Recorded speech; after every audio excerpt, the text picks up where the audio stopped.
distinguished guests, Charge d'Affaires of Iranian High Commission, Mehran Sir, Deputy Speaker of Sri Lanka Parliament, Dr. Rizvi Saleh, Amar Haji, YMMA President, Reverend Pereira, and my good friend and I respected diplomat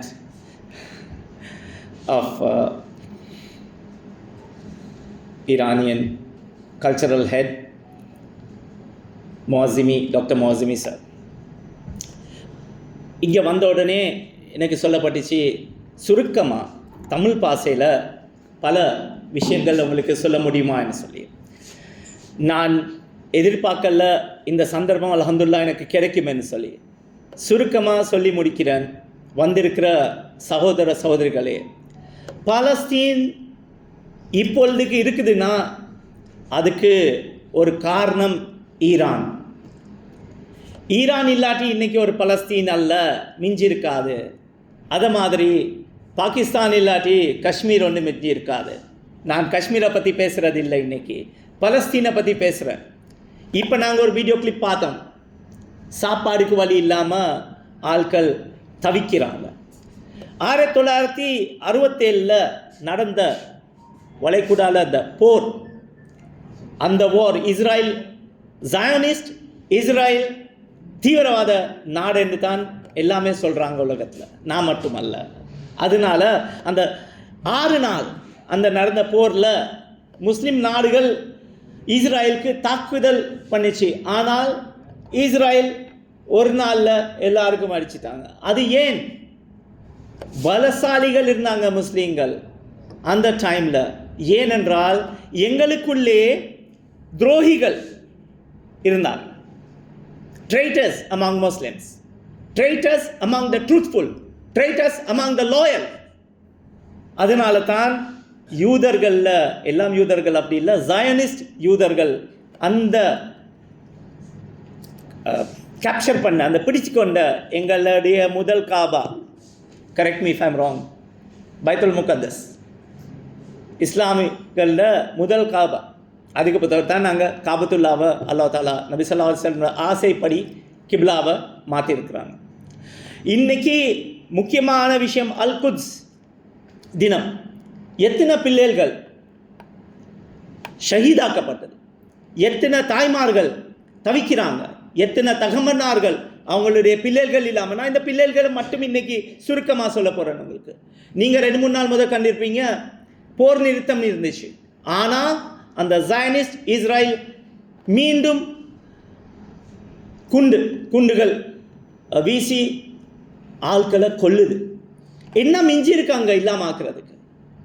என்ன மிஞ்சி இருக்கு?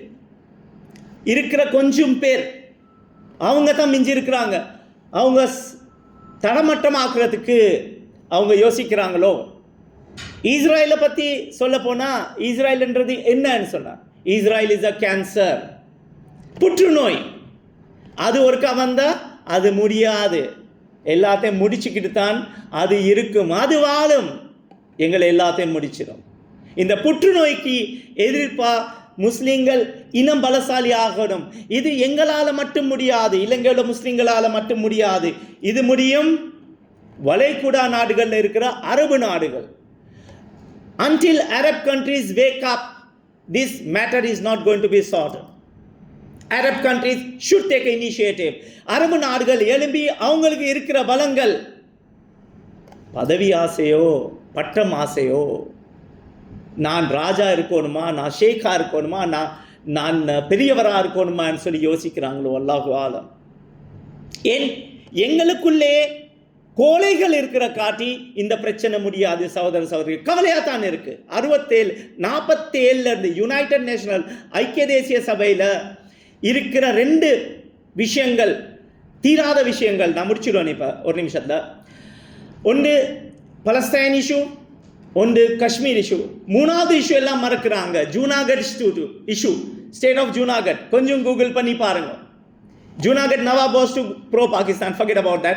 But now, world's 2 most oldest unresolved issues are, one is Kashmir and one is Palestine. Palestine, they are our brethren, they are our brothers and sisters. Muslims get connected not because only blood, they get connected because of only one kalima, la ilaha illallah Muhammadur Rasulullah, that connects each and every Muslim. You don't need to be a blood brother to be connected. We are from a peace-loving religion called Islam. We show, but we don't get it back. இது நான் ஏன் சொல்ல வந்தேன்னா, இன்னைக்கு I think my time is up. இன்னைக்கு இது கூட நாங்க சரியா பயன்படுத்தலாட்டி அரபு நாடுகள் எழும்புற காட்டி இந்த பிரச்சனைக்கு தீர்வு அல்ல சகோதர சகோதரிகளை. கவலையா இருக்கு. டெய்லி நானும் இரவு பிரேயர்கள்ல ஃபஜருக்கு முன்னாடி வர பிரேயர்கள்ல நாங்களும் அழுகிறோம், கண்ணீர் சேர்க்கிறோம். எப்படி பார்த்து கொண்டிருக்கிறது பிள்ளைகளுடைய இந்த கஷ்டம். இங்க சொல்றாங்க சாப்பாடு இல்லை, ஆனா சேர்க்கிறாங்க காசு, லட்சக்கணக்கு கோடி கணக்கு எங்க போகுது? அதுதான் சொல்றேன், சாப்பாடு அவங்களுக்கே கொடுக்க விடுங்க. அது பிரச்சனை முடிஞ்ச பிறகு எங்களால் என்ன செய்ய முடியும்னு இன்ஷா அல்லாஹ் நாங்கள் பார்ப்போம்னு சொல்லி இன்னைக்கு இந்த அல் குத்ஸ் இந்த நாளை செலிப்ரேட் பண்ணக்கூடிய இந்த தகுதி, இந்த தெம்பு, இந்த கட்ஸ் உள்ள, இந்த கரேஜ் உள்ள ஈரான் நாடுக்கு சலாம் சொல்லிக்கிட்டு, ஈரான் நாடுக்கு வாழ்த்துக்கள் சொல்லிக்கிட்டு, இங்கே வந்திருக்கிற சகோதர சகோதரிகளுக்கும், டெப்டி ஸ்பீக்கர்களுக்கும், deputy head of mission, chargé d'affaires, Iran Embassy, again President YMMA and Reverend Pereira and Dr. Moazami and my friends. ரமலானுடைய 27வது இரவு இன்னைக்கு. இது எங்களுக்கு ரொம்ப முக்கியமான ஒரு இரவு. அதனால எந்த சலாத்லையும் நாங்கள் துவா கேட்குற மாதிரி பலஸ்தீனுக்காக இனிமேலும் கேட்டுக்கொண்டு தான் இருப்போம். இன்ஷா அல்லாஹ் மீண்டும் சொல்கிறேன், அரபு நாடுகள் எழும்புற காட்டி இந்த பிரச்சனை முடியாது. ஜஸாக்கல்லாஹ் ஹைர். அஸ்ஸலாமு அலைக்கும் வரஹ்மத்துல்லாஹி வபரகாத்துஹு.